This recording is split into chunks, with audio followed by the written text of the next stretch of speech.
Glória a Deus. Boa noite a todos, graça e paz. Paz de Cristo, paz do Senhor. Esqueci alguma saudação? Paz de Deus.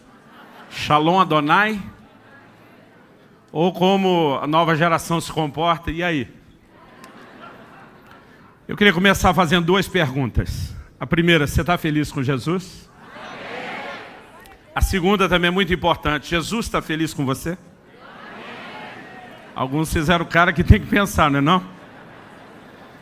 Gente, alegria estar com vocês esses dias e poder, além de receber, também compartilhar daquilo que o Senhor nos tem dado. Eu fiquei vendo o que falaram de mim naquele vídeo e me deu um pouco de empolgação. Eu lembrei a história daquele jumentinho que chegou em casa tão empolgado, dizendo: mamãe, você tem que ver a festa que fizeram para mim hoje. Eles cantaram, estenderam o ramo de palmeira, colocaram as roupas enquanto eu passava. Mamãe, eu me senti o melhor jumento de todos os tempos.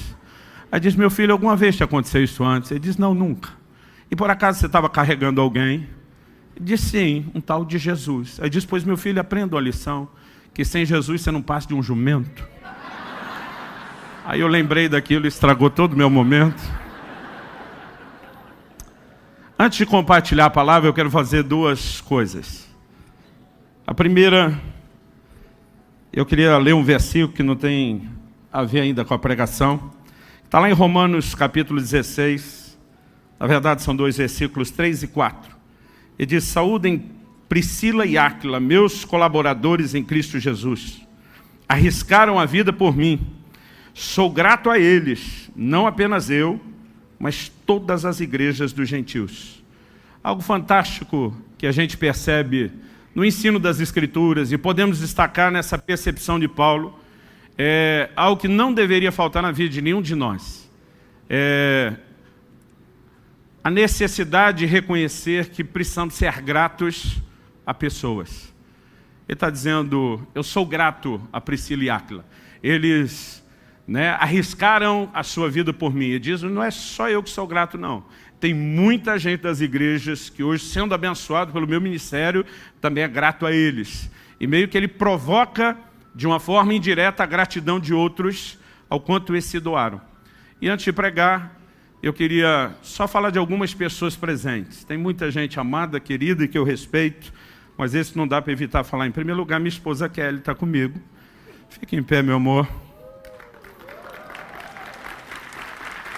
Esse é o tipo de gente que eu olho e digo: sou grato. Não só por toda a alegria e realização que você me proporciona como esposa, mas todo o suporte no ministério. Ver tudo que Deus tem feito nesses 23 anos faz a gente ser grato a Ele, mas eu preciso ser grato a você também, ó, com direito a coraçãozinho e tudo. Mas hoje estou também com um casal muito precioso de amigos e discípulos, já no mínimo uns 15 anos, que é o Marciano e a Adriana. Eu queria que eles ficassem em pé também. A nossa igreja em Curitiba começou na casa deles há 13 anos atrás. O Marciano é um dos discípulos mais antigos. Obrigado, pode sentar. É um dos que mais tem reproduzido meu coração, a minha visão. E muita gente fala bem do que vê em Curitiba, do que nós estamos experimentando. Mas a verdade é que, não só desde o início, mas principalmente agora, se não fosse o apoio e o suporte de vocês, a gente não poderia fazer tanto fora como também faz dentro. E eu sou muito grato, amo vocês e vou fazer coraçãozinho para vocês também. Glória a Deus. A segunda coisa que eu quero fazer antes de pregar, eu estou muito feliz. Para quem escreve, a gente brinca que isso só perde, em termos de alegria e realização quando chega para um filho. Mas nós estamos lançando nessa semana mais um livro. Essa é a minha 18ª publicação e esse está saindo pela Central Gospel. Maturidade, o acesso à herança plena. Eu não vou falar muito do livro, porque nessa noite eu vou pregar a mensagem que deu origem ao livro. Eu espero, de alguma forma, inspirar você a dedicar mais tempo para entender e viver em níveis mais profundos esse assunto. Então não vou falar tanto do livro agora, mas para encorajar você, além de tentar provocar essa capacidade de avaliação da importância do assunto, para cada pessoa que passar ali no stand da Central Gospel e comprar esse nosso novo livro, nós estamos dando um outro junto de presente para você, que é esse aqui, o propósito da família. A importância da visão familiar na relação com Deus. São 300 páginas, o livro tem 3 partes. Na primeira a gente fala sobre família, na segunda a gente fala sobre o casamento, o matrimônio na perspectiva bíblica, e a terceira a gente fala sobre a vida conjugal. Outro dia um rapaz me vendo anunciar o livro falou, eu sou solteiro. Falei, melhor hora de se preparar para o casamento é antes de casar e não depois. Né? Então, mesmo você que é solteiro, aliás, você eu acredito que deveria investir no kit mais pelo outro, até do que só o assunto da maturidade. Vai te abençoar, eu tenho certeza disso. No nosso estande, nós temos ali alguns materiais. E eu tenho ali um livro, que eu lancei acho que em maio, que é o livro Até que Nada Mais Importe. Como viver longe de um mundo de performances religiosas e mais próximo do que Deus espera de você. É um dos assuntos, uma das mensagens mais importantes que Deus tem nos dado e confiado. E para você que investir nesse livro, nós estamos dando também um outro de presente. Esse é o livro de um amigo, nosso ministério publicou, intitulado Fora do Alcance das Crianças. A plenitude de Deus está esperando você crescer. Isso está muito relacionado com o assunto do nosso livro de maturidade. Né? Em algum lugar, em algum momento, eu vou mencionar esse nosso livro, O Agir Invisível de Deus. Você vai perceber no preço desse livro que nós estamos apelando lá, porque querendo que você leve para você e dê de presente. Né? Esse está saindo por R$10 em 5 de 2, sem juros no cartão, se a coisa estiver difícil. Se tiver mais difícil que isso, fala com a gente e nós vamos facilitar e ainda orar por você para a coisa melhorar. Ok? Abra sua Bíblia, por favor, no livro de Gálatas. Carta de Paulo aos Gálatas, capítulo 4. Pastor Silas, é quase desnecessário, mas eu vou fazer. Para dar minha alegria e do quão honrado a gente sente em poder compartilhar a palavra de Deus num evento desse. É a 10ª edição. Né? Eu amo a proclamação da palavra de Deus, mas como foi dito aqui antes, Pastor Silas falou sobre a importância de que você se mantenha em expectativa, e eu quero te encorajar um pouquinho mais em relação a isso. É importante que você acredite que você está num ambiente que não é um ambiente só de instrução natural, é um ambiente do sobrenatural. Por favor, diga amém. Tudo que Deus precisa é um segundo de bobeira da sua parte, quando você baixa a guarda, se faça vulnerável, e pode ser um momento de adoração, pode ser um momento de oração, e quando você se fizer vulnerável, Ele vai tocar. E eu acredito que você pode ser surpreendido nesses dias. Então mantenha a sua expectativa elevada. Eliseu recebe a visita de um rei de Israel chamado Jeoás, e ele diz para ele, atira no chão. A Bíblia diz que o homem atirou 3 vezes e parou. E quando parou, Eliseu ficou muito indignado com ele, dizendo, 5 ou 6 vezes você tinha que ter ferido. Ele olha para Jeoás e diz, agora você só vai ferir o inimigo 3 vezes. Eu quero te fazer a pergunta, quem determina a quantidade de vitórias que você tem depois que você sai de um ambiente profético? É você mesmo, com a atitude que você tem nesse ambiente. Então, se você der só 3 flechadas no chão, é só isso que você recebe. Se você ousar dar mais, você pode ampliar aquilo que está à sua disposição. Então creia, mantenha a sua expectativa alta. Vira para alguém ao seu lado, fala para ele, mantenha a sua expectativa alta. Fala para ele, Deus vai surpreender você. Amém? Vamos crer nisso? E se não for pedir muito, fala uma coisa a mais só para o vizinho, a menos que você não goste mesmo dele, aí você pode falar, não quero falar com você. Mas, Deus, você dá corda, tem uns que fazem isso mesmo, uns gaiatos. Fala para ele assim, deixa Deus te usar, Vaz, me dá um livro desse de presente depois. Vai que cola.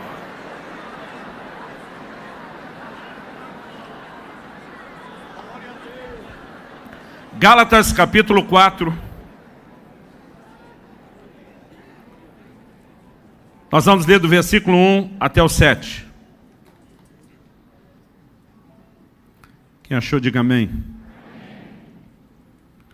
O texto sagrado diz assim, digo, pois, que durante o tempo em que o herdeiro é menor, em nada difere de escravo, posto que ele é senhor de tudo, mas está sob tutores e curadores até o tempo predeterminado pelo Pai.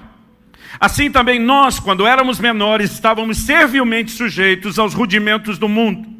Vindo, porém, a plenitude do tempo, Deus enviou seu Filho, nascido de mulher, nascido sob a lei, para resgatar os que estavam sob a lei, a fim de que recebêssemos a adoção de filhos. E porque sois filhos, enviou Deus ao nosso coração o Espírito de seu Filho, que clama: Abba, Pai. De sorte que já não és escravo, porém filho, e sendo filho, também herdeiro por Deus. Amém. Deixa esse texto aberto um pouquinho mais. Pai, nós clamamos uma vez mais graça e favor do Senhor.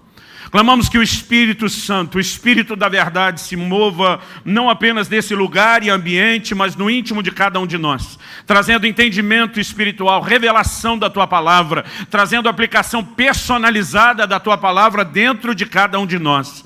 E clamamos que, como disse o profeta Isaías, ou como o Senhor por boca do profeta disse, que a Tua Palavra cumpra o propósito pelo qual tem sido liberada. Que ela traga não apenas instrução, orientação, correção, encorajamento, mas que ela de fato nos toque e produza alinhamento nas nossas vidas. É o nosso clamor no nome de Jesus. E pela certeza de que o Senhor nos ouve, nós nos antecipamos em Te dar louvor, glória e honra. Em nome do Senhor Jesus. Amém. Amém. Eu olho para esse texto do apóstolo Paulo e eu percebo algumas palavras que elas merecem destaque aqui. Quando o apóstolo faz menção aqui de algumas palavras, eu acredito que nós podemos, no meio de todas as suas declarações e afirmações, nós podemos classificá-las aqui como chave. Palavras-chave no entendimento. A primeira delas, com certeza, é essa expressão que nós lemos, filhos. Ele começa e termina falando da perspectiva de filho. Inicialmente, ele fala de um filho qualquer, de alguém. Um exemplo genérico, mas depois ele termina dizendo que nós somos filhos. E destaca essa nossa posição como filhos de Deus. Ele também fala da consequência de ser filho, tanto no exemplo genérico, como na aplicação que ele faz para nós, dizendo que nós somos herdeiros. Se não for pedir muito, eu queria que você repetisse comigo. Diga filhos. Diga comigo, herdeiros. Outro dia alguém perguntou: pastor, esse negócio de repetir é espiritual? Eu falei: não, é só didático mesmo. É só para te ajudar a lembrar aquilo que é mais importante. Agora, há uma frase que não pode ser ignorada. É a frase, até o tempo determinado. E nós vamos mexer nesse assunto. Mas outra que merece atenção, é essa que está no início do versículo 3, que diz: assim também nós. Ele começa dando uma ilustração, apresentando o que a gente pode classificar aqui de uma parábola, de uma alegoria. E depois no verso 3 ele diz: assim também nós. Ou seja, ele estabelece um padrão através dessa ilustração para depois fazer a aplicação nas nossas vidas. E quando a gente pensa na aplicação prática, ou no paralelo que ele está indicando para a vida espiritual, em primeiro lugar, nós não podemos assassinar a boa interpretação do texto e temos que reconhecer que, em primeiro lugar, ele está falando da vinda de Cristo na plenitude dos tempos para nos fazer filhos. Os israelitas já estavam numa aliança com Deus, já tinham direitos às promessas que haviam sido feitas, mas ele compara essa situação antes da vinda de Cristo à condição do filho, que mesmo que seja herdeiro, por ser menor, está nivelado a um escravo qualquer. Ele diz que a transição da escravidão, nosso estado debaixo da lei, para agora o lugar de filiação e herança em Cristo se deu no tempo correto. Mas, ao mesmo tempo em que ele está falando disso, nós não podemos negar que ele também indica, ao lançar mão do exemplo que foi dado. Alguns estudiosos discutem se isso era só um costume comum no Império Romano ou se havia se tornado lei. Você vai perceber referências às duas coisas nas literaturas antigas. Provavelmente ela pode ter começado como um costume, evoluído a uma lei. Em alguns lugares pode ser que seja lei, em outros que são costume. Eu não quero nem discutir porque isso não é importante. Porque para nós, se era lei ou costume, já não tem a menor importância. O fato é que Paulo toma isso como um exemplo e diz que tem uma aplicação para as nossas vidas. Eu e você hoje estamos na posição de filhos de Deus. Essa é a hora que você dá um amém. E a Bíblia diz: se somos filhos, também somos herdeiros. Nós temos uma herança extraordinária em Deus. No entanto, algo que eu e você precisamos entender é que o acesso à herança plena não acontecerá de forma automática só porque você é filho. Não, pastor, mas eu também tenho muita fé. Deixa eu te dizer uma coisa. Você não vai viver a plenitude do que Deus tem para você só com fé.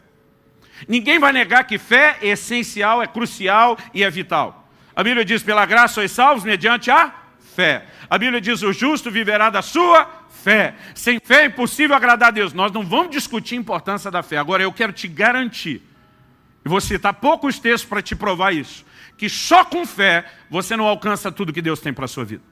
Em Hebreus 6,12, a Bíblia diz que nós temos que nos tornar imitadores daqueles que pela fé e perseverança herdam as promessas. Você não herda a promessa só com fé, você precisa de fé e algo mais. E aqui nós vamos falar desse algo mais como sendo a perseverança. Mas em 2 de Pedro, no capítulo 1, a partir do versículo 5, ele diz, acrescentai a vossa fé. A fé que é a base, o fundamento já está lá. Mas ele diz, você tem que somar algo mais à fé que já está aí. Acrescentai a vossa fé, o conhecimento, a diligência. Ele vai falando de virtudes. E ele diz, porque se em vós houverem e abundarem essas coisas, vos será amplamente concedida a entrada no reino eterno de nosso Senhor e Salvador Jesus Cristo. Então Pedro está dizendo, não adianta você pensar que vai ter tudo que Deus tem só com fé. Você precisa entender algo mais. Digo isso porque nós somos uma geração privilegiada. Mesmo que a reforma protestante, que tem uma mensagem clara de que a salvação é pela fé, reconhecendo a expressão da graça e não por obras, mesmo que a mensagem protestante já tenha feito 500 anos, no ano passado, eu acredito que só algumas décadas a igreja começou a amadurecer um pouco no entendimento de fé, do como ela é importante. Mas nós saímos de um extremo, onde se havia pouco entendimento, ensino e aplicação prática da fé, para um outro, onde a gente acha que tudo que precisa, que um crente precisa para viver o que Deus tem, é fé. E de acordo com o que Paulo está falando aos Gálatas, você precisa de algo mais. Ele está dizendo, se você quer viver a herança plena, você vai precisar não só de fé, mas de maturidade. E diz o filho, enquanto menor, em nada difere de um escravo. É herdeiro legalmente, mas não é tratado de forma distinta, até o tempo determinado pelo pai. E até que chegue esse tempo, o filho está debaixo de tutores e curadores. A NVI diz guardiães e administradores. Por quê? Porque não tem maturidade para a gestão da sua herança. E você não coloca uma herança expressiva na mão de criança. Então Paulo está nos mostrando que se eu e você queremos crescer naquilo que Deus colocou à nossa disposição, é necessário maturidade. E esse é o ponto principal do que eu quero explorar nessa noite. Particularmente gostei muito da frase que o Drummond Lacerda usou no livro dele, fora do alcance das crianças. Você deve ter visto isso em alguma caixinha de remédio, em algum produto químico, né? E outro dia eu fiz uma pergunta para um grupo de irmãos. Eu falei, o remédio é algo bom ou ruim? A maioria respondeu bom. Eu falei, depende. Depende de quem usa. Depende da capacidade de gerenciamento que alguém usa. Porque o mesmo remédio que pode salvar a vida de alguém pode ser letal na mão de crianças que não sabem administrar a sua dosagem ou que não têm noção do que ele pode proporcionar. Então, se você me perguntar, herança é algo bom ou ruim, principalmente herança em Deus, eu vou te responder da mesma forma, depende. Talvez você já pense no remédio como algo bom, pela perspectiva de alguém que, naturalmente falando, é maduro. Então você já enxergou o outro lado. Mas se você conhece alguma família que viveu a tragédia de uma criança que teve acesso a algo danoso e talvez até letal, então você tem um entendimento um pouquinho maior de que pode servir para uma coisa e pode servir para outra. A verdade é que muitos de nós, se entrarmos na herança que nos está disponível sem maturidade, nós vamos bagunçar as coisas para a gente e talvez para os outros. Então eu quero falar de maturidade. Mas eu vou pedir sua paciência para dar uma voltinha primeiro. E antes de falar de maturidade, eu quero primeiro falar da herança. Por quê? Porque culturalmente falando, nós somos um povo que não valoriza a herança. Pelo menos quando ouve a palavra. Por que não? Porque a maioria de nós não recebeu uma herança. E aqueles poucos de nós que receberam uma herança, provavelmente, não tiveram acesso a uma herança muito expressiva. Outro dia eu estava falando com um irmão, ele falou, puxa, pastor, tá numa correria aí, tal, esses dias, e ele tocou no assunto como se fosse algo ruim, pesado. Eu falei, o que está rolando? Não, o inventário todo aí de uma herança. Eu falei, uma herança? Você está falando desse jeito? Tive aí, ganhei uma casa como herança. Eu falei, meu irmão, e tu está falando de um jeito desanimado? Ele falou, pastor, primeiro o senhor não sabe a casa. Ela não é lá essas coisas. Segundo, vai ser partilhada com 25 herdeiros. Ele falou, talvez o processo da partilha custe mais do que aquilo que nós vamos receber. Então, muitos de nós não tivemos acesso a uma herança, pelo menos nada expressivo. Meu pai, quando foi para a glória, deixou um legado de fé, um legado familiar extraordinário. Mas dinheiro para a mamãe e para o filho não ficou praticamente nada. E porque a maioria de nós não viveu a experiência, a gente acaba reproduzindo um estilo de vida que não constrói também para a próxima geração. Diferente de culturas como na América do Norte, na Europa, onde se trabalha demais aquilo que vai se construir e deixar para os filhos, nós não temos. Então, quando a gente ouve falar de herança, é uma coisa distante. Ou quando muito parece parte daquele momento de diversão, quando você assistiu algum filme, que alguém descobriu que era um herdeiro, seja por ser parte da linhagem de alguém ou por ter sido incluído num testamento, e da noite para o dia o camarada ficou milionário ou bilionário. E por alguns momentos a gente sorri, tem um pouquinho de inveja, pensando o que nunca aconteceu conosco, e depois aquela utopia desaparece com o fim do entretenimento. Ou seja, quando eu e você vamos ler o que a palavra de Deus fala sobre herança, nós já temos um bloqueio que não permite a gente sonhar com algo prático, com algo acessível. A palavra herança, pelo menos na perspectiva espiritual, não é algo que provoca muita reação nas pessoas. Então me permita gastar um pouquinho de tempo valorizando a herança. Porque se a gente não valorizar o lugar onde queremos chegar, o caminho de acesso a ele que eu quero apresentar também não vai ter valor. Mas se a gente conseguir valorizar a herança, provavelmente nós vamos valorizar um pouquinho mais o caminho de acesso a ela. Então a primeira verdade básica que eu e você sabemos é que nem todo mundo é filho de Deus, embora o ditado diga que sim, nós sabemos que não. A Bíblia diz que Jesus veio para o que era seu, seus não receberam, mas a todos quantos o receberam, deu-lhes o direito de serem feitos seus filhos. Se filho de Deus é algo que acontece quando nós recebemos a Cristo. E a partir desse momento, nós entramos nesse lugar da declaração de Paulo aqui em Gálatas 4, 6 e 7. Aliás, vou dizer que eu gosto mais da declaração de Romanos 8. Ele está dizendo basicamente as mesmas coisas, mas lá ele usa uma frase a mais. Em Romanos 8, no versículo 17, Paulo ainda diz assim, e se somos filhos, também somos herdeiros. Ele diz, herdeiros de Deus e co-herdeiros com Cristo. A palavra co-herdeiro significa herdeiro juntamente com. Assim como cooperador é um operador juntamente com. O que esse texto me mostra? Que eu sou tão herdeiro de Deus quanto Jesus Cristo é. Que toda herança que Jesus tem à disposição dele, eu e você, estamos no mesmo patamar. Estamos no mesmo nível de direito à herança que o próprio Jesus tem. Eu acho que você ainda não entendeu do que nós estamos falando. Vamos chegar lá. Em 1 Coríntios, no capítulo 3, no versículo 22, o apóstolo Paulo diz assim, tudo é vosso. Um dia eu estava falando disso num grupo, o irmão falou, não, pastor, isso tudo é vosso, é meio retórico, né? Não é bem tudo. Eu falei, vamos ver o versículo todo? Se você olhar 1 Coríntios 3, 22, ele diz assim, tudo é vosso, vós de Cristo e Cristo de Deus. Então vamos pegar o caminho agora inverso. Cristo é um pouco ou totalmente de Deus? É uma pergunta, vamos lá. Cristo é um pouco ou totalmente de Deus? Totalmente. Nós somos um pouco ou totalmente de Cristo? Se você avaliar seu nível de entrega, talvez não seja totalmente. Se você olhar o direito de compra pela redenção realizada, você é totalmente dele. Então Cristo é totalmente de Deus. Nós somos totalmente de Cristo. Mas quando ele diz tudo é vosso, é só retórica. É só uma forma de falar.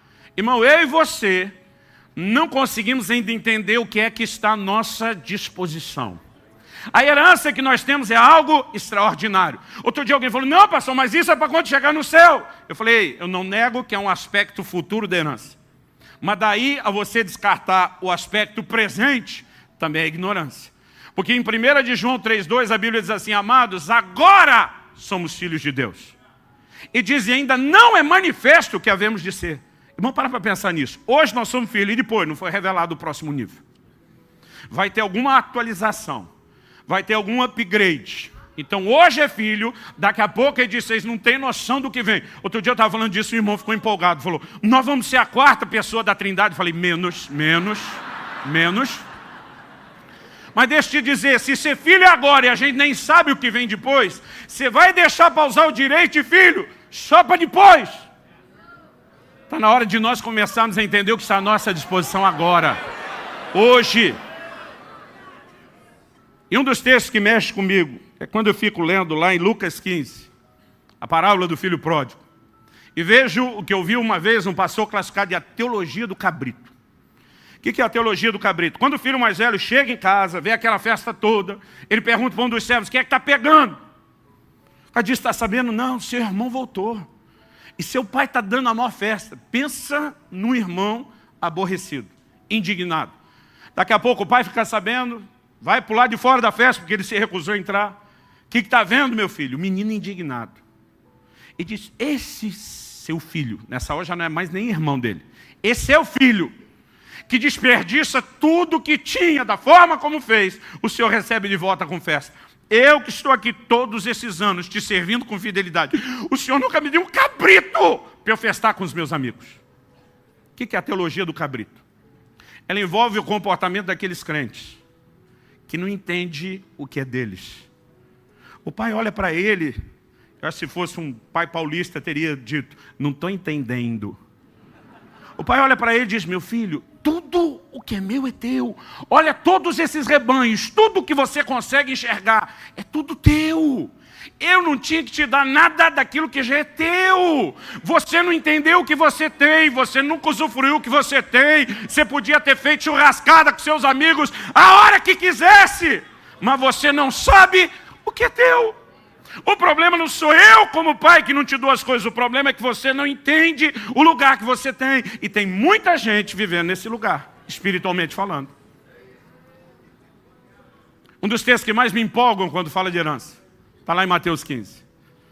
Quando Jesus encontra aquela mulher cananeia, ou melhor falando, a mulher cananeia é o Ciro Fenício. Quando chegar no céu, eu quero saber o nome dela, quero ser apresentado, cumprimentá-la, agradecê-la, porque ela me inspira. Na verdade, Jesus vem passando e a mulher começa a pedir uma intervenção de Jesus. Ela diz, Senhor, tem misericórdia. Minha filha está horrivelmente endemoniada. Se você olhar lá o Evangelho de Mateus, diz que Jesus não lhe respondeu palavra. Jesus passa batido. Nas palavras da minha filha adolescente, Jesus deixou a mulher no vácuo. Não falou nada. Agora, a mulher vai para o próximo nível da insistência, da perseverança. A hora que Jesus passa, não para e não fala nada, ela eleva o tom de voz. E ela começa a gritar, Jesus, filho de Davi, tem misericórdia de mim. Quando ela começa a gritaria, os discípulos correm no mestre e dizem, se não vai atender a mulher, dispensa. Porque está pegando mal para nós. Era o grupo das relações públicas. Ele disse, o senhor tem um motivo para não atender, dispensa. O que não dá é para essa mulher ficar gritando e todo mundo ver que o senhor não está atendendo ela. Eu lembro de uma vez que eu falei com um gerente de banco sobre um problema, ele falou, pastor, posso te dar uma dica? Quando ninguém estiver resolvendo, começa a gritar. Eu falei, não pode ser assim. Ele falou, pior que é, quem grita recebe atendimento depressa, mobiliza um monte de gente. Eu não sei se a mulher já teve esse tipo de conselho ou de aula, mas ela começa a gritar, enquanto os discípulos vão reunir com Jesus, ou atende ou dispensa, a mulher aproveita e oportunista, ela chega e se prostra diante de Jesus, o adora, insiste mais uma vez. E dessa vez Jesus pelo menos dá uma resposta. A maioria de nós não queria ter ouvido a resposta, mas pelo menos ele ainda deu uma resposta. A primeira coisa que o Senhor Jesus fala para ela, se você for rápido de endereço, me acompanha ali em Mateus 15. A primeira coisa que Jesus fala para ela, versículo 24. Jesus respondeu, não fui enviado senão as ovelhas perdidas da casa de Israel. Em primeiro lugar, ele está dizendo, você não é judia, você não é do povo hebreu, você não está debaixo da aliança firmada com Abraão, e nesse momento você não é prioridade. A gente precisa entender o que está sendo dito aqui. O verso 26 nos mostra que ele de novo diz, não é bom tomar o pão dos filhos e lançá-lo aos cachorrinhos. Outro dia alguém falou, pastor, eu entendi direito, Jesus chamou a mulher de cadela, é isso? Falei, não. O termo cão na Bíblia, ele é negativo, pejorativo. De fora ficarão os cães, não dê aos cães o que é santo. Mas aqui, quando ele usa o termo cachorrinho, ele está falando do animal de estimação. E não é de hoje que a humanidade tem essa inclinação. O exemplo que Natan dá a Davi fala de uma ovelhinha de estimação. Comia, dormia dentro de casa. É disso que ele está falando, de um animal de estimação. Ele entra na casa, é bem recebido, é querido, mas não é parte da família. Eu lembro que Mais ou menos isso deve ter acontecido em 2006, então há pelo menos 12 anos atrás. Isso era febre em Curitiba, eu não sei como foi no Rio e em outras partes do Brasil. Mas a gente tinha o hábito de colocar uns adesivozinhos de família, desenho de família na parte de trás do carro. E a gente tinha lá o adesivo do papai, da mamãe e dos 2 filhos, um casal, né, representando meus 2 filhos, Israel e Alice. Eles têm 3 anos de diferença, Israel mais velho. E eles começaram a campanha dizendo, pai, tem que colocar a figura de um cachorrinho. Eu falei, não. Mas pai, e o nosso cachorro? Ele não é parte da família, eu dizia. Pai, ele é da família. Não, não é.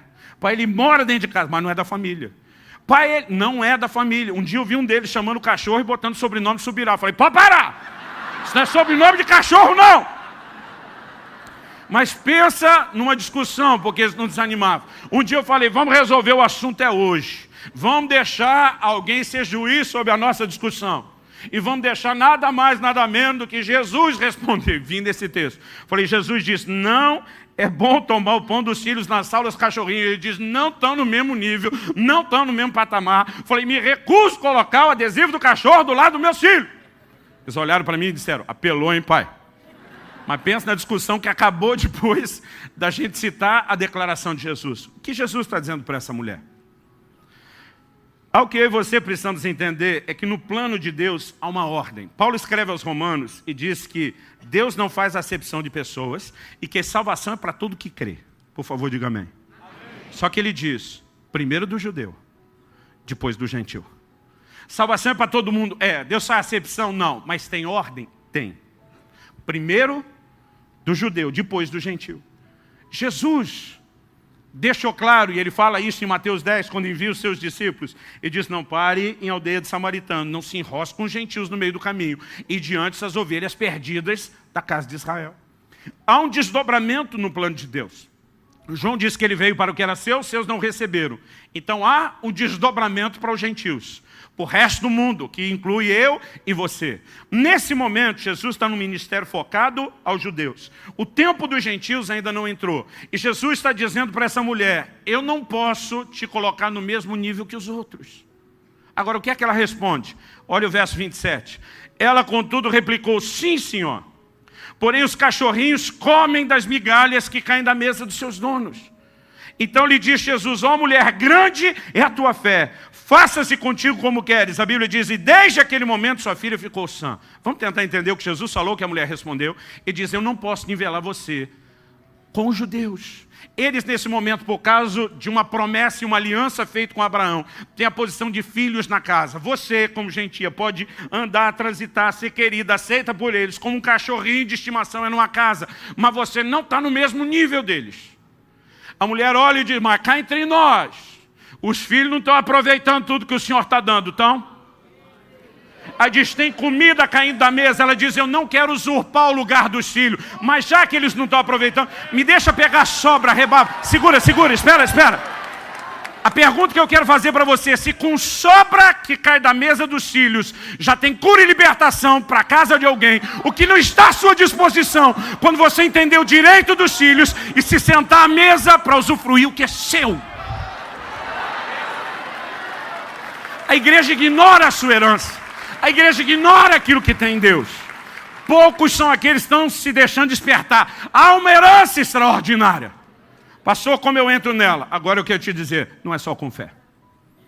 Se você quer viver a plenitude, há determinados níveis do começo que você alcança com fé. Mas se você quer viver a plenitude, então você vai entender por que o herdeiro não poderia, enquanto menor, ser tratado de uma forma diferente dos escravos. Quando você coloca herança na mão de criança, você vai comprometê-la. Um dia desse, um irmão falou para mim, pastor, eu estava lendo uma reportagem. Eu falei, me chamou a atenção. Porque ele me diz, isso inclui os países de primeiro mundo, e não só os de terceiro mundo. Ele diz, 90 e tantos % das pessoas que ganham na loteria vão perder todo o dinheiro que ganharam e voltar à bancarrota. Em menos de 2 anos, a maioria não passa de 1 ano e meio. Ele olhou para mim e falou, essa é a maior prova que o dinheiro é amaldiçoado. Eu falei, irmão, eu não quero discutir a parte espiritual. Nem vou falar a favor e nem contra. Então não estou fazendo apologia a nada aqui. Eu falei, uma outra matéria que eu li, fala da nova geração daqueles filhos que herdam impérios milionários e conseguem, em poucos anos, botar no chão tudo que a geração anterior levantou. E isso não é necessariamente porque o dinheiro é amaldiçoado. Eu falei, o que o senhor acha que acontece? Eu falei, nos dois casos, ainda que possa haver também elementos espirituais, nós temos que levar em conta. A maior parte das pessoas que teve acesso a muito recurso não estava pronta para a gestão disso tudo. Não tinha estrutura emocional, não tinha maturidade para lidar com isso. Agora, se Paulo está fazendo uma aplicação disso para o aspecto espiritual, significa que isso tem a ver com o jeito de ser e com a estrutura do homem. O filho pródigo que ganhou herança, o que é que fez com ela? Dissipou. Isso, infelizmente, a gente não vê toda hora, porque não é todo mundo que tem acesso à herança. Se a gente tivesse herança em larga escala, a gente veria desperdício de herança em larga escala. Porque as pessoas não entendem a necessidade de estarem prontas e preparadas para entrar num nível de gestão maior do que aquilo que viveram até então. E eu quero te dizer que no reino espiritual não é diferente. Por que você acha que em 1 Timóteo 3, 6 e 7, Paulo diz, não ordene um neófito, um novo convertido. Irmão, Paulo, recém-convertido, estava fazendo estrago no reino das trevas e abençoando muita gente. E eu não estou dizendo que um novo convertido não pode ser bênção para os outros. Mas há uma diferença enorme entre ser um soldado na linha de frente e já querer ser capitão de tropa. Paulo diz, se você colocar um neófito novo na fé, ele vai se ensoberbecer, ele vai cair na condenação do diabo, ele vai se perder, porque não tem estrutura para ocupar esse lugar e nem aquilo que lhe será confiado. Então, a mesma verdade se aplica ao reino espiritual. Aliás, eu quero te dizer, querido, eu acredito que a igreja hoje sofre mais com líderes imaturos do que com a falta de liderança. Quando você olha Paulo e Barnabé saindo na primeira viagem missionária, eles vão plantando igreja em vários lugares. A Bíblia nos mostra que quando eles chegavam e plantavam uma igreja, depois de dar um gás ali alguns meses, eles diziam, segura a onda, nós vamos para outra cidade, e deixavam eles sem líder. Atos 14 nos mostra que depois eles vêm fazendo o caminho de volta nas cidades, levantando os primeiros presbíteros, porque até então não tinha líder. Desde o início eles já estavam passando a mensagem, é melhor ficar sem liderança do que botar um líder imaturo, porque líderes maturos fazem mais estrago do que falta de liderança. E acredito que uma das coisas que nós mais precisamos entender hoje em dia, para não só viver a plenitude do que Deus tem, mas para administrar de forma correta o ministério, é entender a importância de maturidade. Porque nós temos um monte de gente que não está trilhando o caminho do crescimento. Irmão, Paulo já era um gigante na fé. E segundo aos Coríntios 12, 7, ele fala de uma forma muito clara, por causa da grandeza das minhas revelações, me foi dado um espinho na carne, para que eu não me exaltasse. Irmão, se Paulo, depois de tudo que andou, ainda podia se perder no orgulho, a pergunta não retórica, mas prática é, e nós? Você acha mesmo que tu já está tão melhor do que o Paulo? Você está num nível que o orgulho nunca te toca? Não, pastor, eu me orgulho da minha humildade. Eu comecei meu ministério muito cedo. Eu nasci e cresci num lar cristão. Entreguei minha vida a Cristo com perto de 3 anos de idade. Fui batizado nas águas com 7 anos, numa denominação que não batizava ninguém com menos de 12. Recebi o meu chamado para o ministério aos 8 anos de idade. Aos 15, essa é a parte que eu lamento ter demorado, eu fui cheio do Espírito Santo. E aí eu perdi o juízo e nunca mais recuperei, graças a Deus. Irmão, eu comecei muito cedo, aos 15 anos eu evangelizava, pregava na rua, em presídio, em tudo até canto e buraco. Aos 18 anos eu comecei a viajar e pregar a palavra, já em tempo integral. Eu gastava horas trancado no meu quarto em oração todos os dias. O resultado é que mesmo que aquilo que a gente pregava no início não fosse lá aquele tipo de coisa que eu gostaria que ninguém ouvisse hoje, graças a Deus naquela época não se gravava tudo como hoje. E tem coisas que eu assim agradeço a Deus não estarem registradas. Apesar de não ter todo esse conteúdo e bagagem, as pessoas chamavam e sabiam de uma coisa, Deus vai se manifestar. E por conta dos sinais, por conta das curas, dos milagres, as portas começaram a se abrir depressa. Aos 19 anos de idade, eu já falava em ginásios cheios. Estava havendo muita coisa extraordinária da parte de Deus. Mas eu me lembro que aos 20 anos de idade, eu tive um acidente de carro, que me gerou uma crise enorme, eu não vou falar disso aqui, Mas se você tiver interesse em entender, eu acredito que uma das melhores coisas que eu tenho para compartilhar, principalmente com líderes, está no meu livro, O Agir Invisível de Deus. No dia em que eu estava sendo ordenado ao ministério pastoral, 1 ano e 3 meses depois desse acidente, porque ele acabou me tirando do ministério itinerante, me empurrando para esse lugar que eu não queria, o acidente, do ministério pastoral. Depois de praticamente 1 ano à frente de uma igreja, chegou o momento do nosso reconhecimento. No dia em que os pastores estão orando, impondo as mãos, profetizando, um dos pastores que me mentoreava na época, hoje ele é parte da nossa equipe lá em Curitiba, o Francisco. Na hora que ele impôs as mãos para orar comigo, ele teve uma visão aberta de um anjo de Deus. Ele viu o anjo como você está me vendo, ouviu o anjo como você está me ouvindo.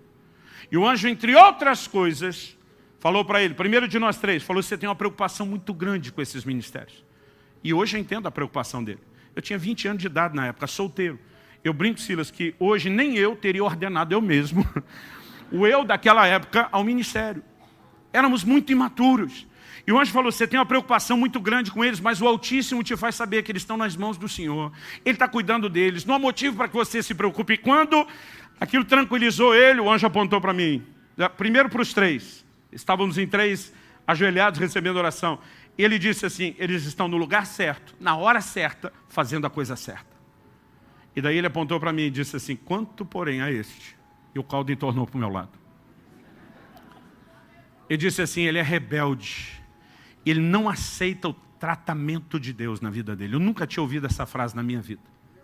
Depois eu descobri que já havia gente falando. O Otmani diz que aqueles que não se deixam ser trabalhados por Deus nem deveriam trabalhar para Ele. Mas ele diz, ele não aceita o tratamento de Deus na vida dele. E o anjo falou com ele, nos próximos anos, Deus vai tratar profundamente com ele nessa cidade. Mas antes de dar detalhes sobre isso, ele falou, diga para ele que o acidente de carro que ele teve no ano passado, quando ele diz nas orações dele que isso foi coisa do diabo, diz que ele está certo. Mas diga para ele porque Deus o permitiu. Qual era o meu dilema naquele 1 ano e pouco depois do acidente? Eu dizia a Deus, tenho certeza que isso é coisa do cão. Falava para Deus. Mas eu dizia para Deus, o diabo só pode tocar com permissão. Ou nossa, por isso que a Bíblia diz, não deis lugar ao diabo. Isso não significa que se acordam amanhã, preenchem um formulário dizendo, venho por meio desse, autorizar o miserável do Satanás, fazer uma devassa na minha vida. Mas quando você peca e dá brecha e legalidade, você está dando autorização ao inimigo. Ou, falei para Deus, a permissão pode ser soberana sua, como está lá no livro de Jó. Eu dizia para Deus, nós 2 sabemos que não fui eu que dei a permissão. Por exclusão, estava dizendo, só pode ter sido o Senhor. Eu dizia para ele, minha pergunta, por que o Senhor me entregaria de bandeja na mão do miserável do Satanás? E penso num silêncio, irmão, de 1 ano e 3 meses. Ameacei Deus, fiz greve no ministério, tudo que você puder imaginar. Eu não vou entrar em detalhes da crise, mas 1 ano e 3 meses depois, o anjo diz, diga para ele que ele está certo quando diz que foi uma tentativa do inimigo. O anjo diz assim, diga porém, por que Deus o permitiu? O anjo disse, o ministério dele estava crescendo mais rápido do que a capacidade dele de se deixar ser trabalhado e tratado por Deus. Ele não tinha estrutura para suportar o lugar onde ele estava entrando. Era só uma questão de tempo e o sucesso se transformaria em fracasso, porque ele sucumbiria debaixo do peso do próprio ministério. O anjo diz, o diabo queria pará-lo porque eu via como uma ameaça. Deus precisava pará-lo para não perdê-lo. Ele diz, nos próximos anos vai tratar profundamente com ele, para depois, aos poucos, permitir que ele volte novamente viajar pelo Brasil e as nações. Irmão, eu achei que esse tratamento ia durar 1, 2 anos. Só naquela cidade foram 9 anos. Depois Deus começou a me liberar para plantar igrejas, voltar a viajar aos poucos. Deixa eu te dizer uma coisa, em menos de 1 mês, eu vou estar completando 25 anos de ministério pastoral.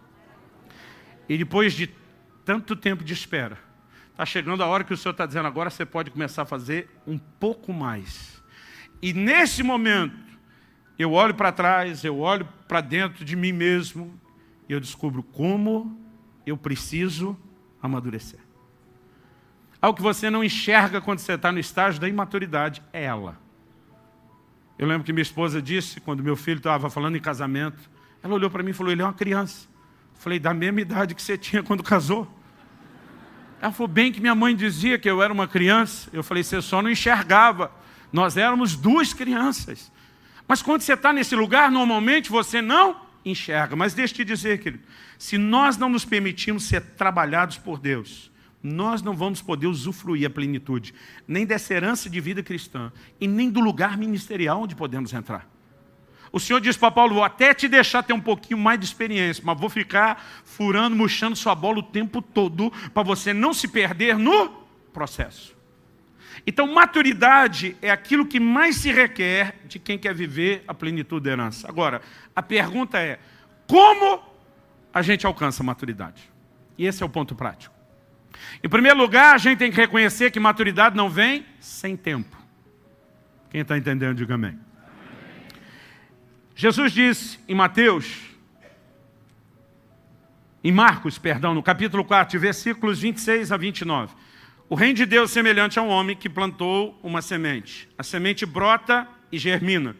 Ele diz, primeiro vem a erva, depois a espiga, depois o grão cheio na espiga, mas só quando estiver maduro aqui, vai se colher. O que é que Jesus está dizendo? Você não planta a semente num dia para colher no outro. Porque para ela se desenvolver e depois amadurecer, é necessário tempo, há etapas específicas de um processo. Então, em primeiro lugar, não há maturidade sem tempo. É por isso que enquanto o filho é menor, ele não pode ser introduzido na herança, não teve tempo para amadurecer. E maturidade não vem de forma instantânea. Por que que o novo convertido, irmão, pensa num novo convertido que já arrebentava a boca do balão, como dizia a gíria de 1900 antigamente, foi Paulo. O próprio Jesus aparece para ele, fica trancado 3 dias e 3 noites sem comer nem beber, cheio do Espírito Santo no final, já recebe palavra profética, um cara que está testemunhando Jesus. Ele era alguém que podia dizer, há exceções, mas deixa eu te dizer, ele não fez isso. Jesus, aos 12 anos de idade, dava um banho de Bíblia e muito mestre da lei, mas não começou a ensinar antes dos 30. São duas coisas completamente distintas. Você poder ser útil e você poder liderar. E nós precisamos entender que algumas delas não vão ser alcançadas sem tempo. Mas pastor, só o tempo resolve tudo? Também não. Quem dera só o tempo resolvesse tudo. Mas só o tempo não resolve tudo. Porque Hebreus 5,12 diz, quando vocês já deveriam ser mestres, em razão do tempo decorrido, então ele está dizendo, tem tempo de fé aí. E era para vocês estar vivendo num outro lugar, já ensinando os outros. Mas quando deveriam ser mestres, vocês têm necessidade de que se vos ensine de novo os princípios elementares do reino de Deus. Em outras palavras, vocês continuam criança, vocês não amadureceram. Então, se não há maturidade sem tempo, por outro lado, só o tempo também não garante. Precisa haver uma combinação de tempo com processos. E tem gente que perde tempo sem se submeter a processos. E aqui eu quero fazer, junto com o meu ensino, uma espécie de desabafo. Porque a estrutura familiar vem mudando na nossa atualidade muito rápido. E a gente não consegue perceber nem algumas mudanças, nem as suas consequências. Então me deixa falar um pouco dessa questão familiar. Quando você olha para a Bíblia, você percebe uma mentalidade diferente da que vemos hoje em dia. Por exemplo, encontrei um dia desses alguém muito querido, meu e da minha família. Olhei para aquele irmão, que tem um filho só, e perguntei, está pensando em ter outro? O menino já está um pouco crescido. Ele olhou para mim, mas pensa num cara que respondeu no bate-pronto, Silas. Assim, não precisava pensar e disse, de jeito nenhum. E eu até me assustei com de jeito nenhum a empolgação dele, né? a determinação dele em responder. E eu falei, por que não? E de novo ele não precisou nem pensar e disse, porque é muito caro. O que aquele pai está dizendo? Que o filho não merece investimento? Pelo contrário. Ele está dizendo, eu quero dar tanto do melhor para os filhos, que eu já fiz a conta com o primeiro, eu não consigo dar o que eu gostaria de dar para 2. Então vou parar no primeiro. Nós não estamos falando de um pai desnaturado que não quer fazer algo pelo filho, mas quer dar um nível tão diferenciado que diz, não consigo bancar mais de um. Do que eu estou tentando falar aqui? De uma mentalidade. Agora vamos para a mentalidade bíblica. O Salmo 127... falando dos filhos, diz, bem-aventurado o homem que enche deles a sua aljava, que tem um monte de filhos. Qual era a perspectiva naquela época que levava alguém a dizer, bênção ter um monte de filho? O que é que eles levavam em conta? O que é que eles pensavam?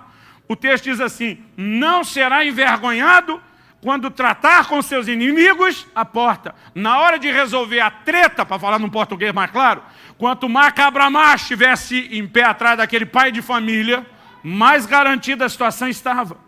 Qual era a perspectiva da bênção de ter mais filhos? Sempre era pensando o que os filhos fariam pela família e não o que a família faria pelos filhos. Um pai não pensava, eu não posso ter mais filho porque é caro, e dizia, quanto mais filho dentro de casa, mais mão de obra para trabalhar, a terra tem, mais pão a gente coloca na mesa. Então a bênção de se ter mais filhos era sempre em função de uma maneira de pensar que nós perdemos. Nós já não pensamos o que é que os filhos podem fazer pela família. A gente virou escravo de uma nova geração e a gente é que faz tudo por eles, tudo por eles, tudo por eles, e eles nada pela família. Não, pastor, o senhor foi numa cultura muito longe. Ok, vamos voltar uma geração. Meus 2 irmãos, eu sou do meio de 3 filhos. Meus 2 irmãos, o mais velho e o mais novo, começaram a trabalhar aos 12 anos de idade, como pacoteiros e supermercados. Pacotava compra, carregava caixa. Eu tentei dar uma de esperto. Dizia para papai, não com essas palavras, não com esse nível de definição, que eu tinha uma alma empreendedora. Que eu queria ser meu próprio patrão, que eu queria ter meus próprios negócios. Enquanto meus irmãos ralavam o dia inteiro para ganhar meio salário mínimo, eu me divertia. Até os 14. Eu sou de uma geração que ainda soltou pipa. Que fala pipa? E não apenas soltou pipa. Eu fazia umas piponas assim, bem diferenciadas. Vendia para uns camaradas do bairro vizinho que tinham uma condição financeira que a turma do nosso. E quando eu vendia, eles levantavam, eu não só vendia, eu fidelizava o cliente.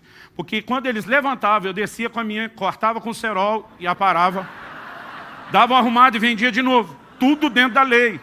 Eu não sei aqui no Rio, no lugar onde você mora, mas isso no interior de São Paulo, onde me criei, se a pipa estivesse para cima do poste, era guerra, para baixo do poste não podia.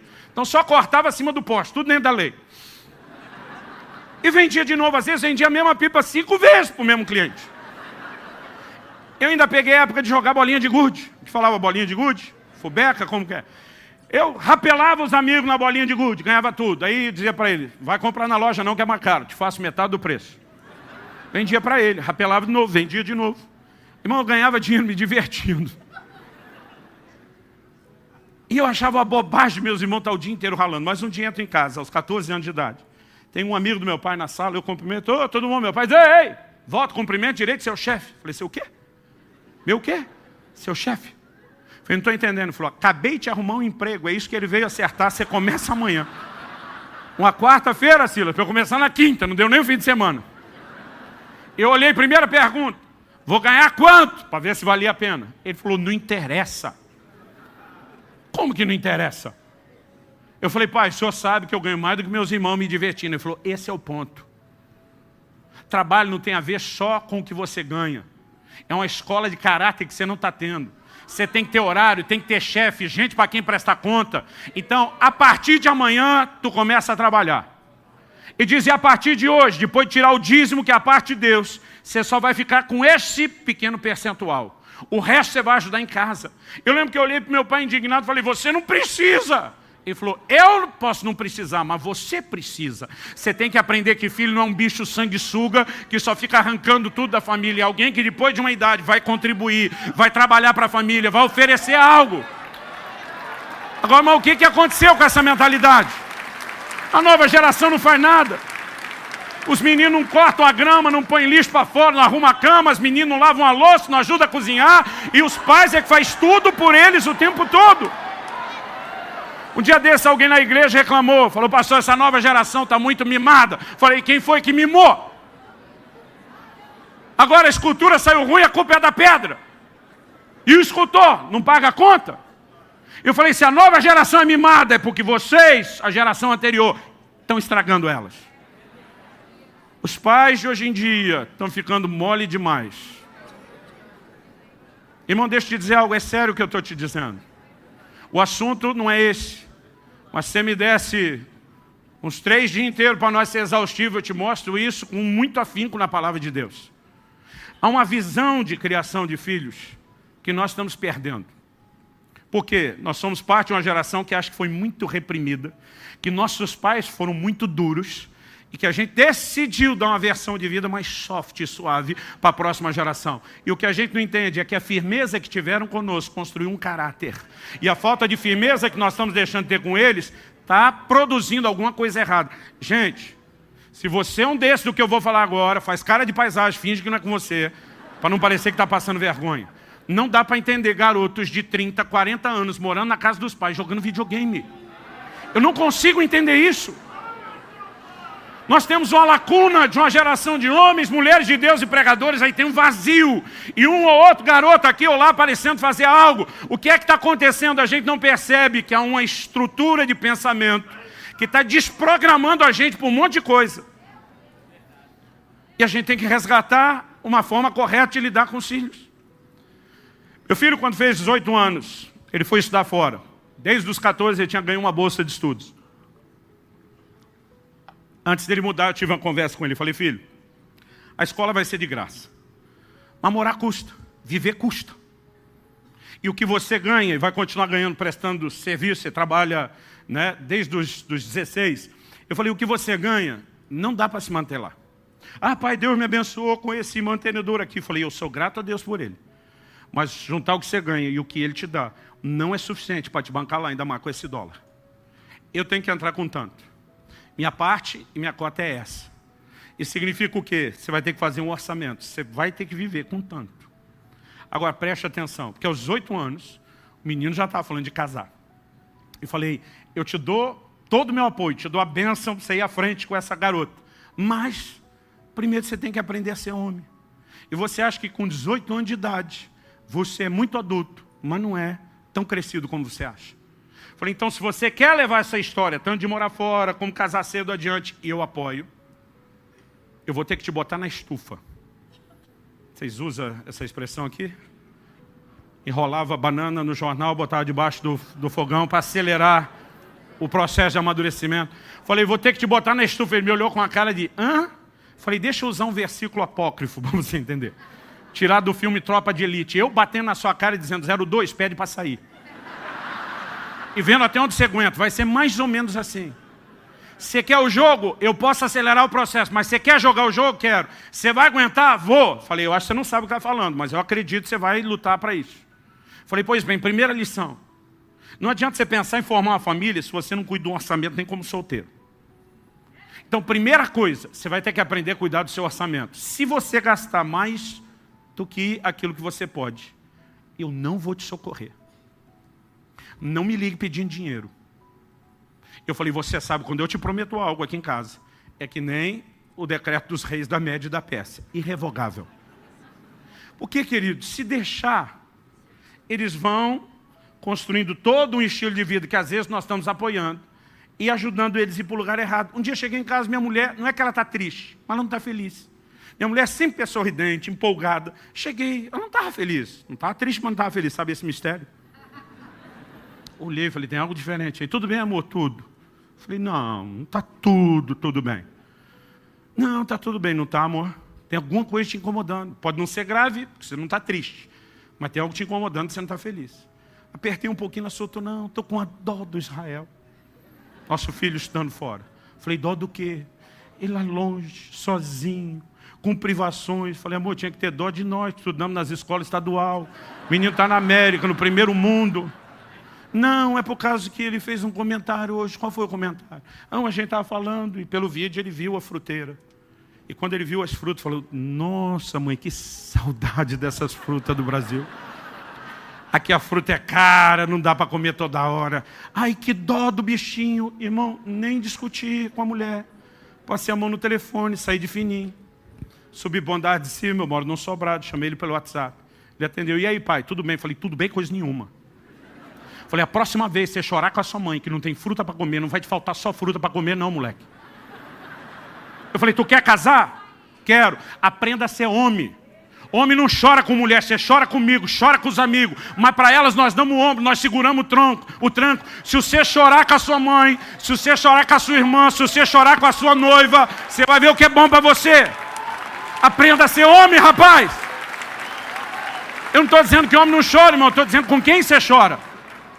Deus deu ao homem uma condição e uma estrutura para suportar peso e problema. E tem muito marido tentando partilhar todos os níveis de pressão em cima das suas esposas sem poupá-las.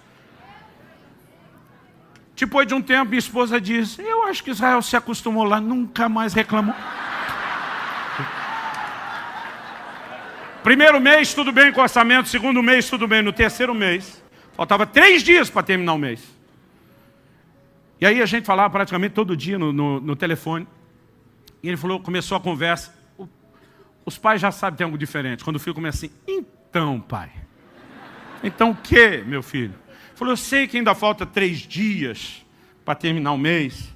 Mas será que o senhor não pode me mandar o dinheiro antes? Eu falei, não. Ele falou, o senhor não tem dinheiro? Eu falei, tenho, está parado na conta, mas não posso mandar. Por que não? Porque nós temos um trato. Eu não mando dinheiro antes de acabar o mês. Ele falou, pai, o senhor não está entendendo. É que meu dinheiro acabou. Eu falei, o problema é seu. Nós combinamos que eu não mandaria antes. Pai, só são 3 dias. Eu falei, te devolvo a mesma fração. Só 3 dias, espera os 3 dias. Não, pai, o senhor não está entendendo a gravidade. Eu não tenho o que comer. Eu não tomei café da manhã hoje. Eu não almocei hoje. Eu não tenho o que comer. Irmão, olha para mim diante de Deus. Sabe o que eu falei para ele? Jejua. Eu falei, você não foi aí para buscar Deus? Eu falei, você já fez pelo menos uns 2 jejuns de 3 dias na água e não morreu. Não é agora que tu vai morrer. Ele estava lá na casa de oração no Câncer, irmão. Tinha que pagar 4 horas de oração todo dia. Falei, vai lá, é fim de semana mesmo, deita no chão, fica 3 dias deitado sem levantar orando. Eu não vou te mandar dinheiro. É lógico, não falei nada para a mãe do menino, que a gente tem que ser sábio. Esperei passar os 3 dias. Depois que mandei o dinheiro, o menino comeu, sobreviveu. Aí fui conversar com a minha esposa. Falei, meu amor, esse seu filho é uma bênção. Ela, e não é? Falei, não, é sério. O menino mandou outro jejum de 3 dias na água. Que bênção. Quando ela falou que bênção, eu falei, pronto, agora está mais fácil. Aí falei para ela, está certo que eu dei uma mão. Ela falou, você é um pai incentivador. Eu falei, dessa vez foi meio compulsório. De repente ela para e já olha e diz, o que é que você fez? Ela não usou essa frase, mas o olhar era, o que é que você fez com o meu nenê? Eu falei, antes você continue pensando isso. Ele não é mais nenê. Ele cresceu, está na hora de virar homem. Eu falei, eu me recusei a mandar dinheiro, deixei ele 3 dias sem comer. Ela me olhou com um olhar muito diferente. Eu falei, amor, você sabe o pai que eu fui até hoje. E o homem de Deus que eu sou. Confia em mim. Eu sei o que eu estou fazendo. Eu sei a crise que eu fiquei enquanto falava para ele. Mas algo dentro de mim, eu sei que era o Espírito Santo, dizia, não se deixe dobrar. Seja firme com ele. E eu falei para ele aquilo que meu pai falava para mim, que eu odiava quando meu pai falava. Um dia você vai entender. E um dia você vai me agradecer. Pensa no sabor de vingança de falar isso para a próxima geração. Por que eu estou te dizendo isso, querido? Porque praticamente 2 anos depois, ele me liga, no primeiro semestre desse ano, e diz, pai, eu achei que talvez demoraria muito tempo para fazer isso, mas eu quero te agradecer. Ele falou, foi difícil engolir aquilo. Eu ficava pensando que pai se recusa a dar comida para um filho. Meu primeiro pensamento não era que filho não ouve o pai e não cuida do orçamento. Ele diz, meu primeiro sentimento era que pai se recusa a dar comida para um filho. Eu falei, você ficou com raiva? Ele falou, não, pai, eu parei no nível da indignação. Não transicionei para raiva. Eu falei, como é que você lidou com isso? Porque nós nunca mais conversamos sobre o assunto. Ele falou, eu levei em conta o pai que você sempre foi. E quando eu olhava o pai que você sempre foi, o que eu estava tentando sentir a seu respeito não combinava com o resto. O pai presente, o suporte, o apoio, seu investimento, sua disposição de lutar por mim. Então eu tive que dar o voto de confiança. Ele sabe algo que eu não sei. Ele entende algo que eu não entendo. É melhor eu esperar e confiar nele. Minha segunda lição para ele, eu falei, filho, agora tu aprendeu do orçamento. Eu falei, se eu te socorro no primeiro mês, você ia correr pedindo recurso todo mês. Esse negócio não para. Eu falei, agora que você entendeu que é sério. Eu falei, deixa eu te explicar algo. Se acontecer de novo, não me ligue. Ele falou, pai, essa eu já sabia, ok, mas a segunda é, se posicione para buscar em Deus provisão. Porque eu não posso te ensinar só a ser um homem responsável. Eu tenho que te ensinar a ser um homem de fé. Quantos milagres de provisão você viu dentro de casa enquanto crescia? Ele falou, muitos, pai. Eu falei, pois é. Está na hora de você conhecer o seu Deus e não só o Deus do seu pai. Está na hora de você entender o que Ele pode fazer por você. Programe seu orçamento, mas pode ser que algo vá fugir ao controle. E quando fugir, eu também não vou te socorrer. Porque agora eu quero forçar a barra, que nem a águia faz com o filhote, forçando ele a voar. Dependa de Deus, meu filho. Entre num lugar diferenciado. Falei, deixa eu te dizer, muito tempo antes de casar, meu pai não tinha condição, não é que não tinha vontade de fazer nada por mim. Falei, seu pai viveu toda a vida sem precisar nada dele, mas ele, consciente ou não, me empurrou para um lugar para depender do Pai Celeste. E filho, tem sido emocionante viver nesse lugar. Eu quero que você viva nesse lugar. Eu falei, então na próxima vez, em vez de pensar em me ligar, também não aceite só a ideia de jejuar toda vez no compulsório. Vá a Deus. 2 meses se passaram depois do jejum compulsório. E faltava 2 dias para terminar o mês, acabou o dinheiro. Primeira coisa que ele pensou, bom, quem jejua 3, aguenta 2. Mas enquanto ele estava lá na casa de oração orando, de repente ele ficava lembrando, eu falando, peça a Deus, peça a Deus. Ele falou, Deus, eu acho que isso não é só lembrança. Eu acho que o seu Espírito está me lembrando.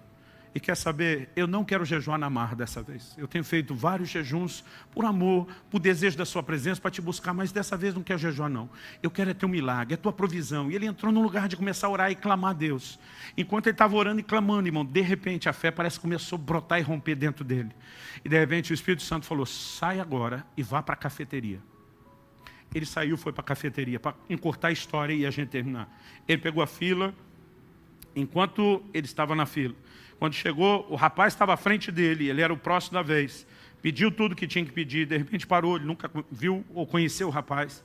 Ele falou para o caixa apontando para ele, o que esse menino aqui atrás pegar é por minha conta. Diz que meu filho disse, não, que é isso? Falei, meu filho, tu na fila, sem dinheiro, esperando algo acontecer e diz, não, que é isso? Foi pai, é algo que nem a gente imagina que vai reagir.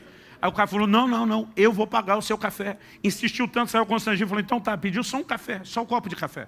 Falou, não, você não veio aqui só beber o café.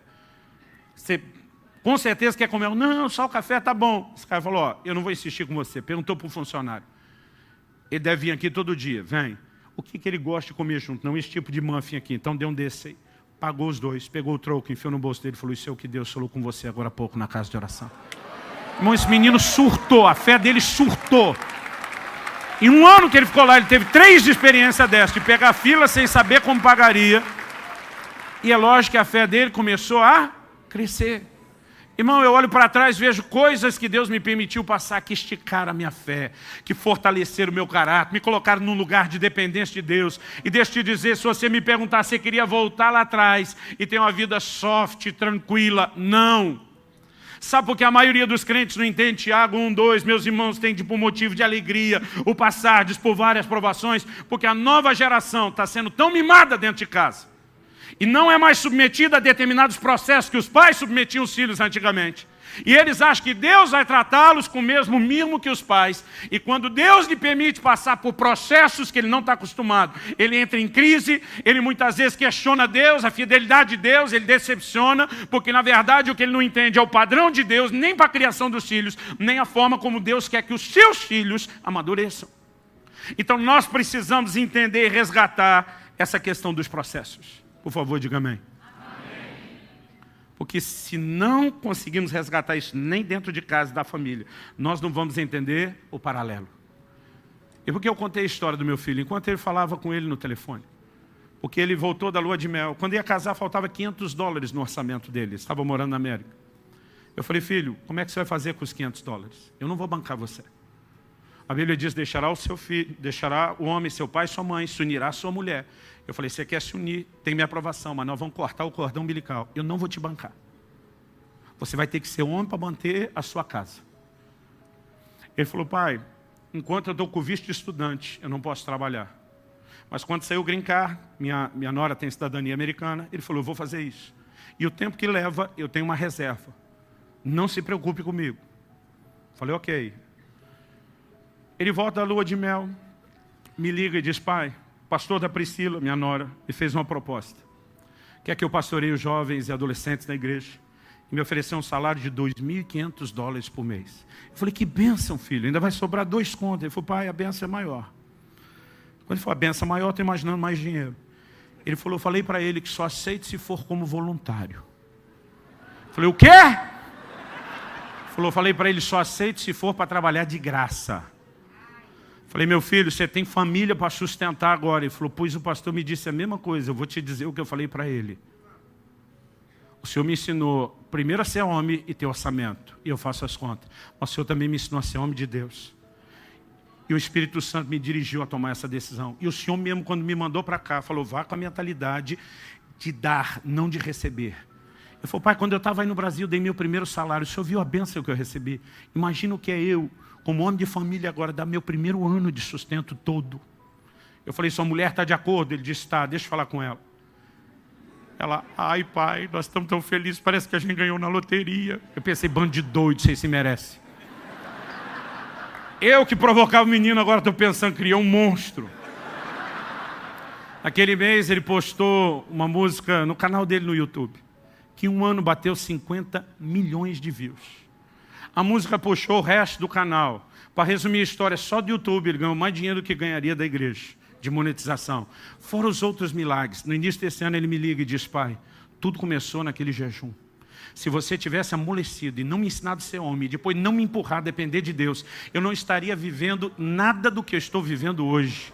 Eu achei que demoraria, mas eu quero te dizer muito obrigado. E naquela hora o Espírito Santo falou, comece a ensinar sobre os processos. Porque diz o que está impedindo muitos de romperem no espiritual é a falta de entendimento desse paralelo no natural. E aí quando eu perguntei para ele, eu quero que você fique em pé para parecer que está acabando. Quando eu... Já dá um alívio na turma, o pessoal diz, o pregador não está tão fora de controle. Quando eu perguntei para ele, como é que você lidou com a crise? E ele me disse, foi pensando no pai que você sempre foi. O Espírito Santo também falou comigo. E diz, eu quero que você chame as pessoas que estão vivendo os meus processos a olharem para mim da mesma forma que seu filho falou. O apóstolo Paulo disse, eu sei em quem eu tenho crido.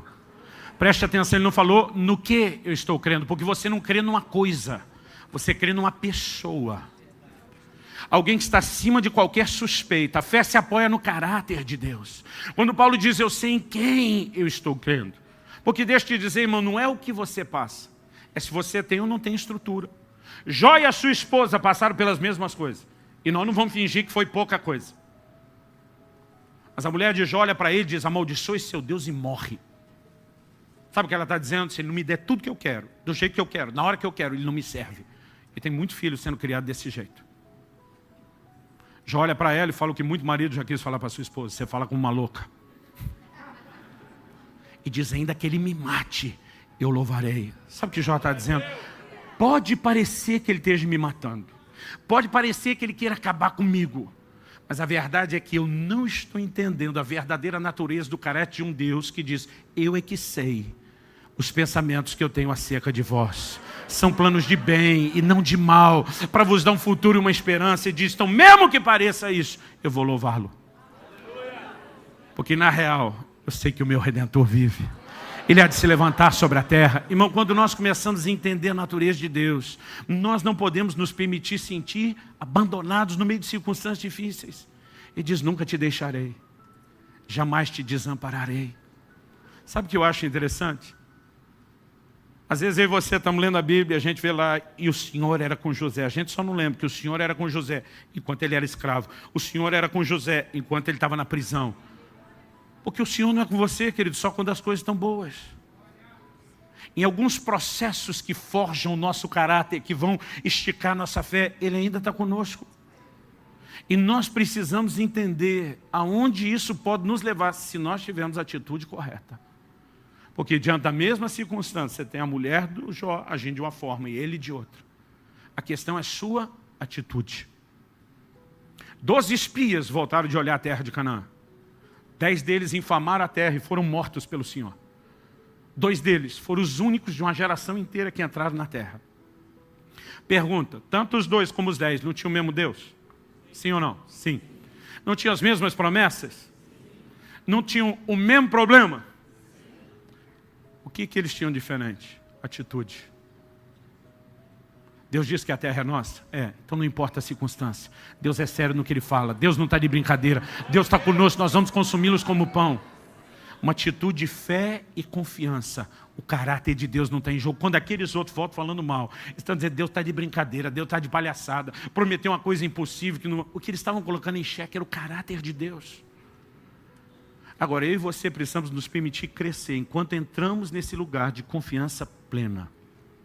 Eu sei que nessa noite, Eu estou falando a pessoas que espiritualmente, não importa se você é um ministro de muitos anos, mas todos nós, a Bíblia diz que a vereda do justo é como a luz da aurora, vai brilhando mais e mais até ser dia perfeito. Como eu acredito, nenhum de nós chegou no dia perfeito ainda há uma progressividade. Então não importa o quanto você já cresceu, tem espaço para melhorar.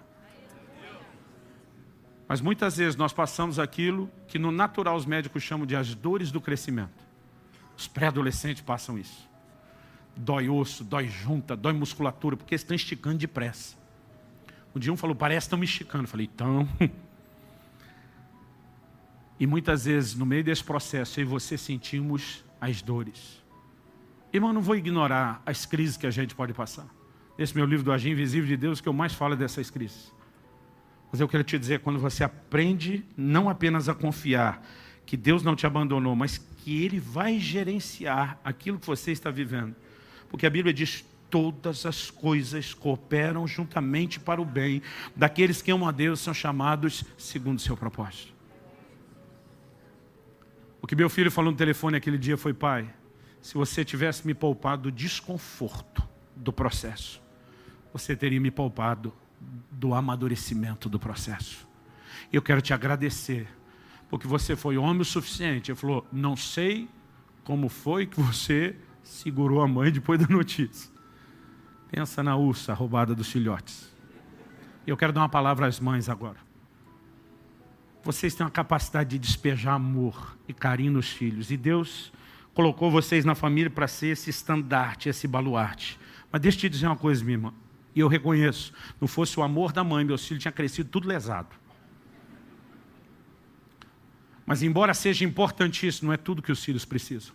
Filhos precisam de limite, filhos precisam de firmeza. Isso é uma responsabilidade muito mais dos pais do que das mães.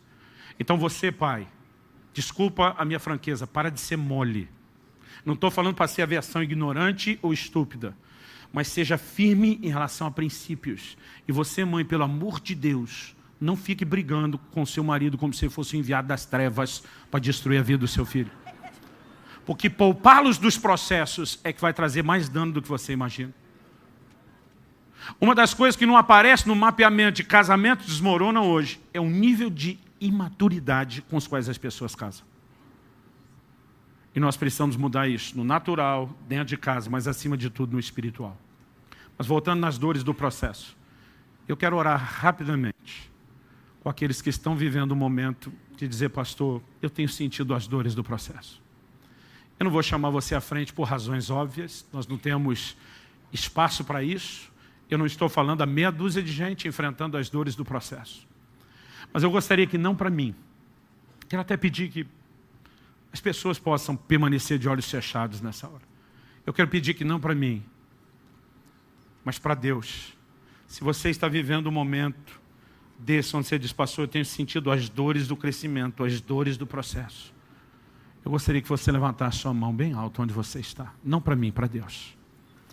E nós vamos orar para que o Deus de toda consolação possa não apenas te fortalecer nesse momento, mas fortalecer a convicção de que Ele ama você, de que Ele se importa e de que Ele não te abandonou e nunca vai te abandonar.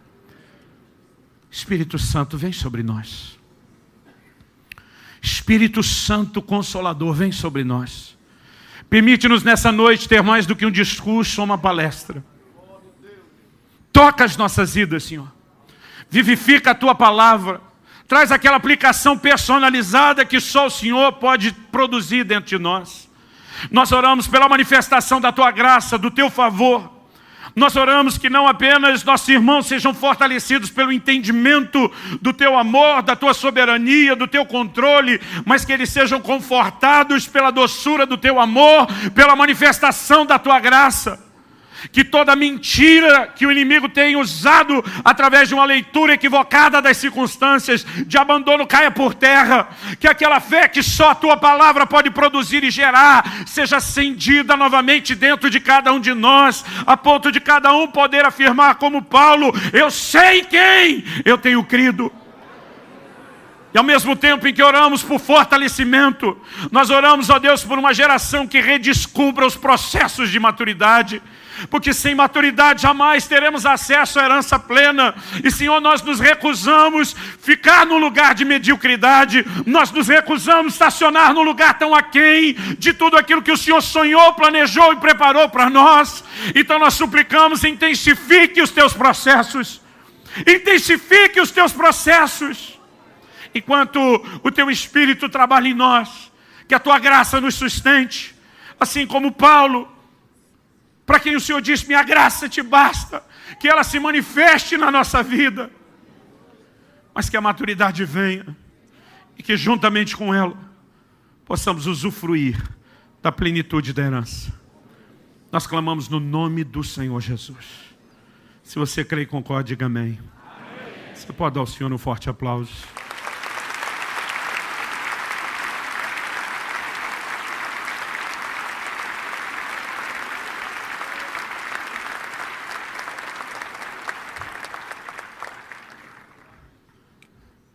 O que eu resumi aqui é muito pouco perto do que nós estamos compartilhando nesse livro, Maturidade.